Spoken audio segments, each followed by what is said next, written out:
आज हम समझेंगे कर्म की पावर क्या है, क्योंकि कर्म के बिना मनुष्य जीवन नहीं। जीवन है तो कर्म है, और ये कर्म एक ताकत की तरह, एक शक्ति की तरह मनुष्य के साथ जुड़ा हुआ है।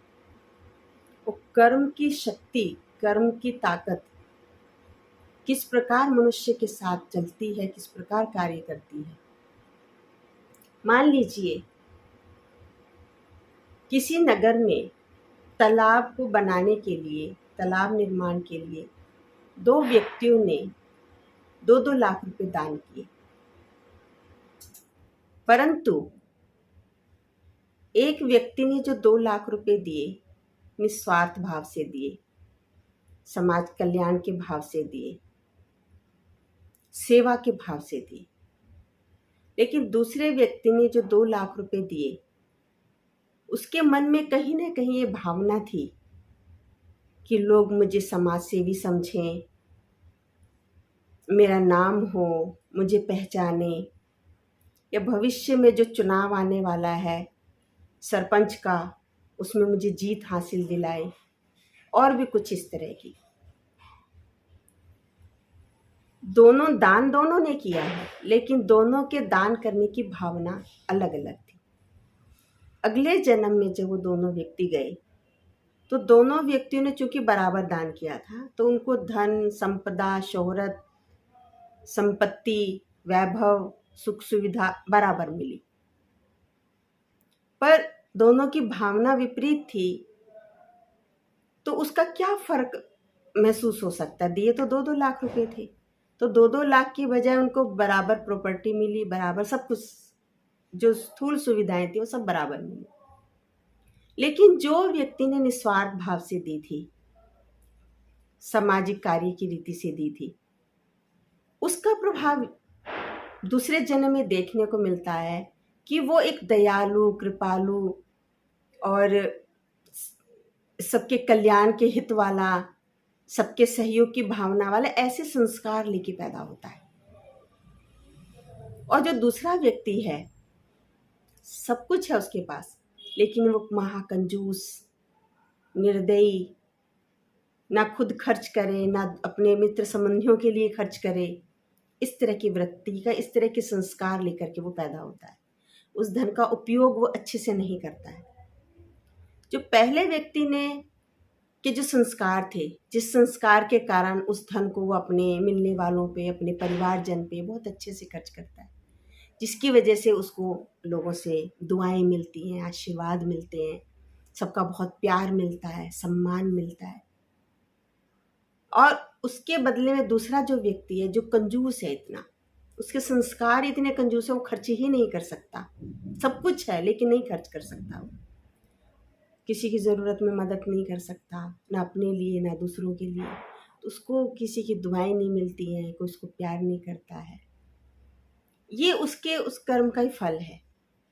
तो इससे ये जीवन तो उसका गया ही अभाव में, जिसके कारण वो कोई बहुत ज़्यादा सुख का अनुभव नहीं करता। सब साधन होते हुए भी उसका भोग नहीं भोग सकता।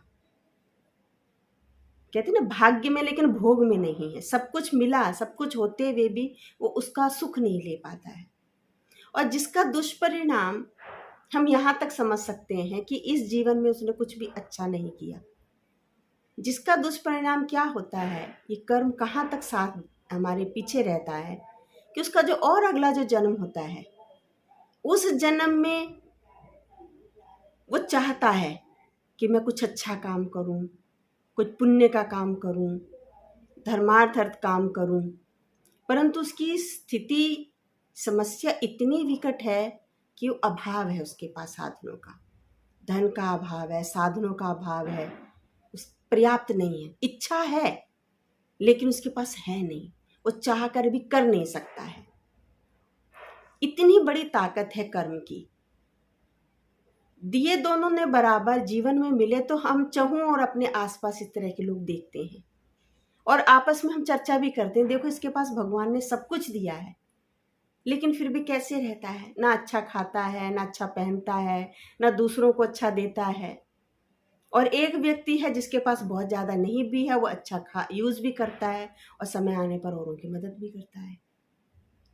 तो ये इसी चीज़ का प्रभाव होता है कि दिया तो जरूर, लेकिन भावना हमारी कैसी थी। जिस भावना का प्रभाव रहा कि जन्म ऐसा मिला कि संस्कार उस तरह के मिले उसको, और संस्कारों के कारण वो इस जन्म में होते हुए भी यूज नहीं कर सका, और उससे अगला जन्म फिर क्या होगा जब इस जन्म में कुछ अच्छा किया ही नहीं है, उससे अगला जन्म जरूर ऐसा होगा कि वो चाह कर भी कर नहीं सकता है। तो ऐसे भी हम लोग अपने चारों तरफ देखते हैं कि इनकी इच्छा होती है कि मैं बहुत कुछ करूं, लेकिन नहीं है, सक्षम नहीं है, समर्थ नहीं है इतनी।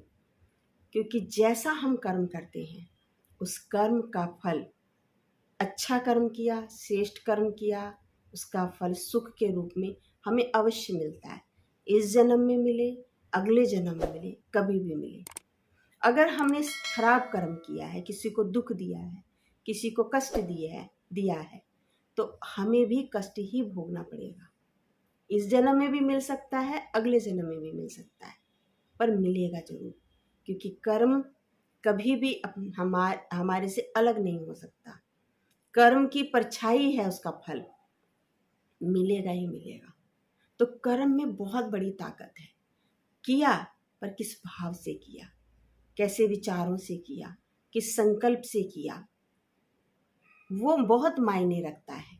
हाथ से दिया मजबूरी से किया, कि दिखावे के लिए किया फिर उसमें कुछ और हमारी अंदर की भावनाएं जुड़ी हुई थी, कुछ लेने की भावना जुड़ी हुई थी, चाहे मान सम्मान की, चाहे प्रतिष्ठा की, चाहे कुछ और, वो हमारे कर्म में निहित होती है और उसका हमारे भोग पर सबसे बड़ा असर पड़ता है।